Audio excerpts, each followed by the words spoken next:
Well, this was a long time coming, and I do mean genuinely a long time coming, because I got a lot of these items back in May. I was saving this update for near the end of the month, when, because I've got South Park season 23 on pre-order, and so but that's not arriving until the end of the month, and so I was saving all of these until I got it, so I could do a proper comprehensive one. But I thought, no, it'd be a bit too long to wait for. So this is this is basically everything I got, during the period of last time, and now you get the idea, you get the drill. So I've got a book, which is rare for me, one Blu-ray, and 6 DVDs. So let's get started. So we'll start off with the book, that being Attack of the Flickering Skeletons, More Terrible Games You've Probably Never Heard of.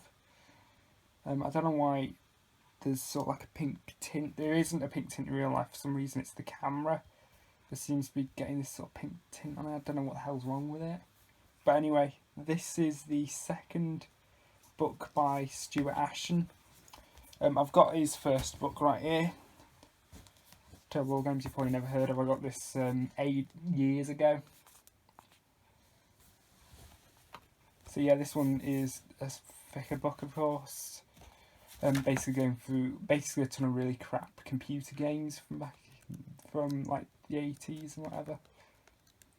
Although it does break a few of the rules a little bit, because there's guest columns in here of most disappointing game buys, and Ashen said his rules were the games have to have been either released between 1980 and 1995, and they have to be on a home computer system.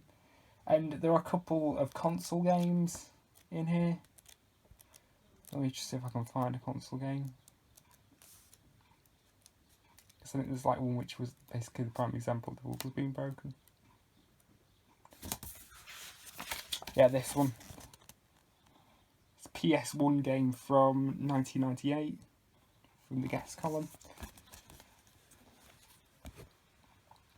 But still, it's a nice book. It's made out of more glossier material, the cover is, than the original, which was more matted. So yeah, now we move on to the Blu-ray, that being an animated film, Ralph Bakshi's Wizards. If you're not aware of who Ralph Bakshi is, I've been admiring his work for some time now. He's basically the godfather of adult animation. He was the guy who basically invented the independent animation industry, because when he was doing like this sort of stuff, he was doing it in the early 70s, and by that time, animation was typically either like cheap Hanna-Barbera crap for television, or it was Disney. And Bakshi introduced theatrical independent animation, and he was also the guy who birthed public adult animation. He didn't birth it because adult animation has existed for as long as animation has existed, but he was the first guy to get it, properly released. His first film was Fritz the Cat in 1972, which was the first ever animated film to get an X rating. This is the only Bakshi film I've actually got on Blu-ray. This was the first one I saw. This is a sort of attempt to do sort of like a family-friendly sort of film. It's not really a kids' film. Don't show it to kids. If you're a parent watching this, don't show it to your kids. That PG right there. It's not like Frozen where, it's got something little in it. It's fine, but it's got a tiny bit in it. No, this actually means PG because you've got quite a lot of stuff in here. You get quite a lot of sexual innuendo. You get her in it. That's more than enough to ring a few alarm bells. But you've also got things like quite a lot of bloody violence, images of Nazis and so on. It's not really a kids' film. It's far from it. But it's a good film. It's not a it's not a great film. It's not even my favourite Bakshi film. My favourite Bakshi film is his controversial film Coonskin, which came out before this. But this is the only one, unfortunately, that's easily obtainable in Region 2 land. A lot of his films, some of them are quite hard to come across in Region 2, and some of them haven't even been released in Region 2, which is a real bloody shame because, he's a great director and he's a really interesting man as well. Anyway, here's the disc. So I mean, this is for you. This is available on YouTube for free. By the way, you can watch it on YouTube for free, so you can give it a try if you want to.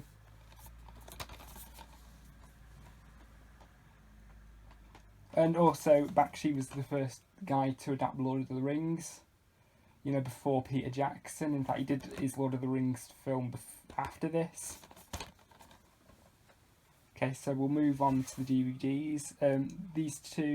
These are mostly TV shows, but I've got 2 films. Now, these 2 films were actually given to me by my granddad because he's clearing out his collection. He's given me a few of his duplicates. So the first one is Sicario, which is the type of film I wouldn't typically be interested in, but now I got it for free, so I've heard this is quite good, so I'll give it a go. Annoying cover again. Here's the disc.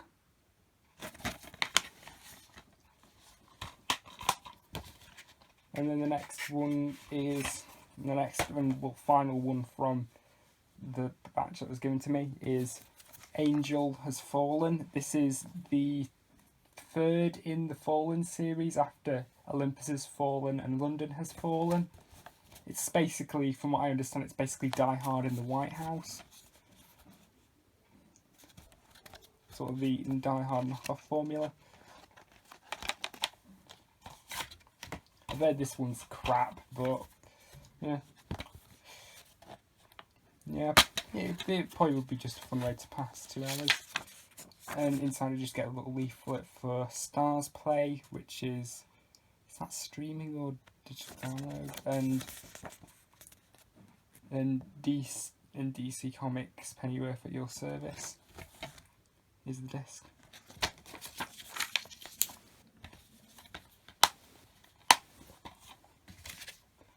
So now we move on to the TV shows, which is the last part. Those being, I might as well show both of these at the same time. Joking Apart Series 1 and Joking Apart Series 2. This was a sitcom written by Stephen Moffat. It was one of the earliest things he wrote. It was based a lot. It's largely autobiographical about the breakdown and the divorce from his first wife. And this is a good sitcom. To be honest, I know I'm a little bit biased, but I do actually prefer Chalk over this. But this is still actually really good. Interestingly enough, it was a fan of the series who put these out on DVD because the BBC weren't interested, so he basically got the rights to the series and put it out on his own DVD label. Because I mean, it's an obscure sitcom. It's got a cult fan base, but it's not like a big proper recognisable sitcom. So anyway, it is series 1. I got actually these 2 second-hand off eBay because actually I do feel a little bit guilty about getting this second series second-hand because the first series is no longer in print. He's sold out. And I did actually ask him when I was getting Chalk whether or not he had any plans to reissue series 1 of Joking Apart. He said no because he's lost the license. So with this one you have to go second hand. Yeah, here's the disc. Here's the episode guide and the bonus features.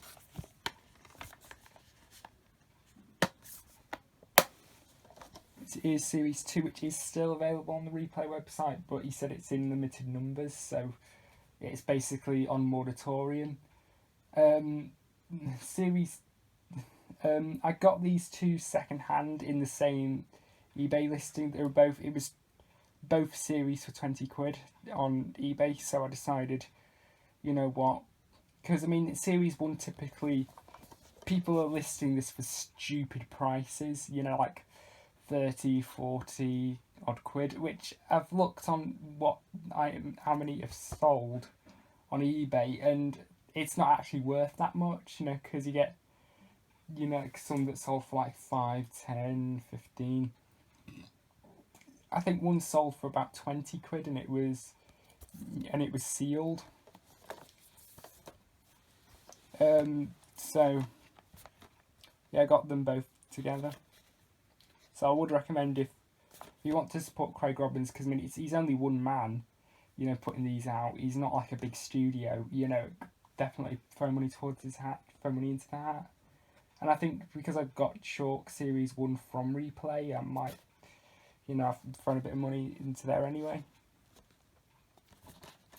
Is Series 2. Series 2 isn't as good as Series 1, because I think Series 1 definitely was more bordering on comedy drama, you know, especially in like the first couple of episodes. And then I think it gradually got a bit more sillier, you know, and a bit more contrived. So it basically, by Series 2, it basically turned into Carry On Divorce. I mean, Series 2s are not bad. It's far from bad, you know. It is really, I do really like Series 2. The second episode I really do love the second episode of Series 2, but a lot of them, especially some of the later ones, are a bit too silly.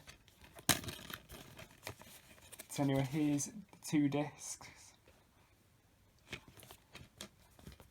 Here's a booklet inside with basically production history and so on.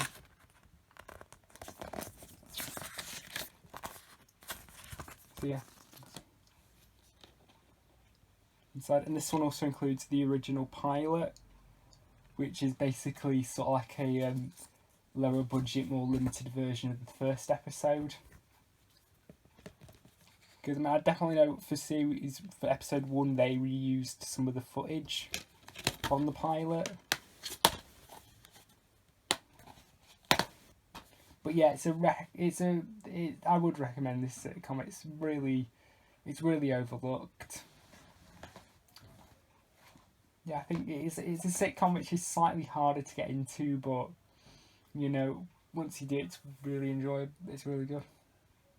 And then I've got another sitcom right here. This one is slightly more well known, that being Gimme Gimme Gimme, the complete series 1 through 3. This is a sitcom you wouldn't expect me to like, because it's not the sort of sitcom I would get into, but surprisingly I do really enjoy this comedy. It's not a brilliant sitcom, you know, in terms of like sitcoms set in flats, you know, bottom is like the highest tier you could get, you know, you can't really top bottom. I couldn't get into Men Behaving Badly, but it's not like one of my all-time favourite sitcoms. It's not as ranked as highly something like Bottom or Red Dwarf or Young Ones or Blackadder, but it's still enjoyable. It's good fun. It's a good easy sitcom to watch.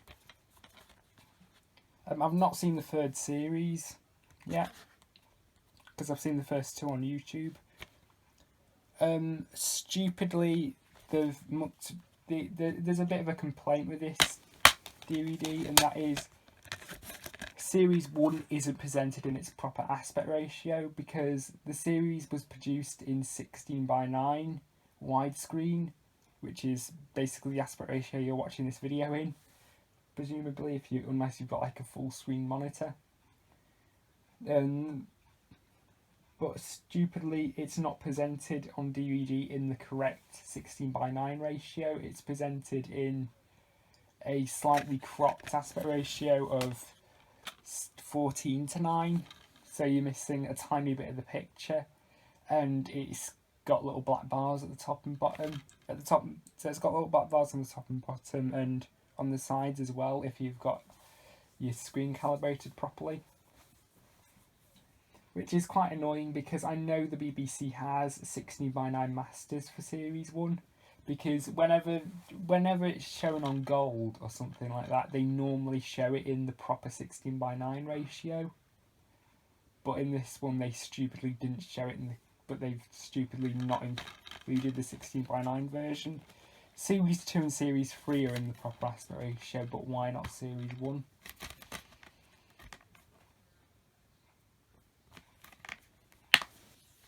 But still, it's a decent sitcom, I'd say.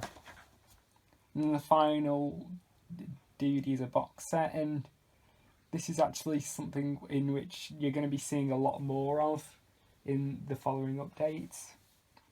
And that is Doctor Who Myths and Legends. This one has in it three stories, one from the John Pertwee era and two from the Tom Baker era.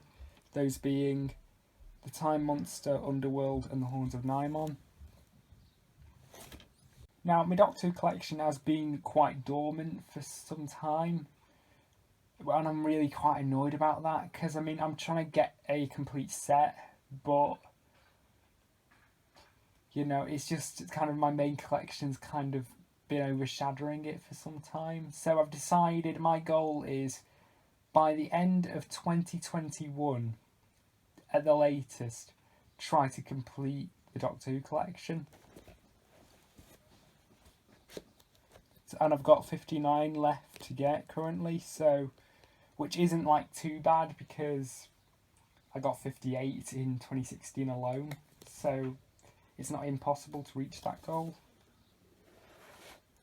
This box set, this one basically is this one is episodes which aren't highly regarded by fans. In fact, some fans say they're pretty crap. But this is one I got because I wanted the Time Monster. Because, well, now I've got the Time Monster, I've got the entire because I've got John Pertwee's entire run. And that also means I've got all the Joe Grant ones and all the ones with Roger Delgado's Master. So here's the Time Monster.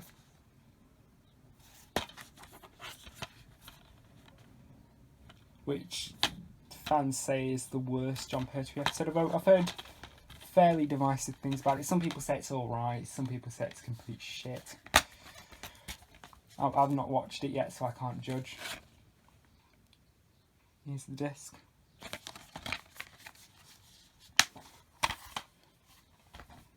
Underworld, which everybody hates. This is basically Doctor Who trying to do Star Wars on the BBC's budget, and this one has quite extensive amounts of green screen, or what they refer to as colour separation overlay, but it's the same thing as like chroma key or green screen.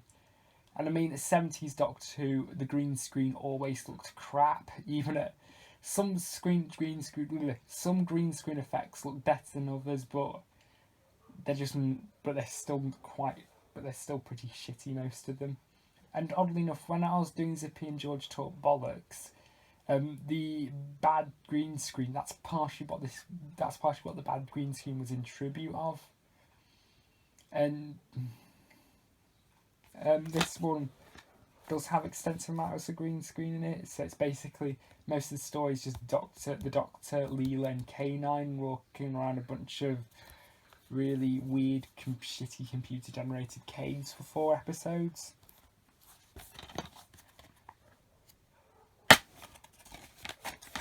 Here's the disc.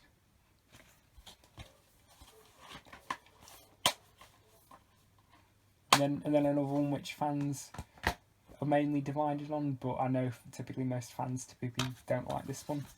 The Horns of Nimon.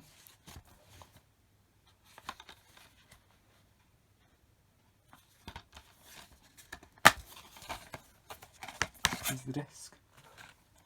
So yeah, I think this box set, if you are going to buy them in, you know, in just some random order, then, you know, this one probably might be one of the last additions to the collection, because this one, I don't know why they released this box set, you know, with like just like stories that aren't highly regarded by fans, you know, 3 shitty stories. But, you know, I mean, I was going to get it anyway, so I could complete the set, so yeah, anyway, that was it, that's everything, and goodbye.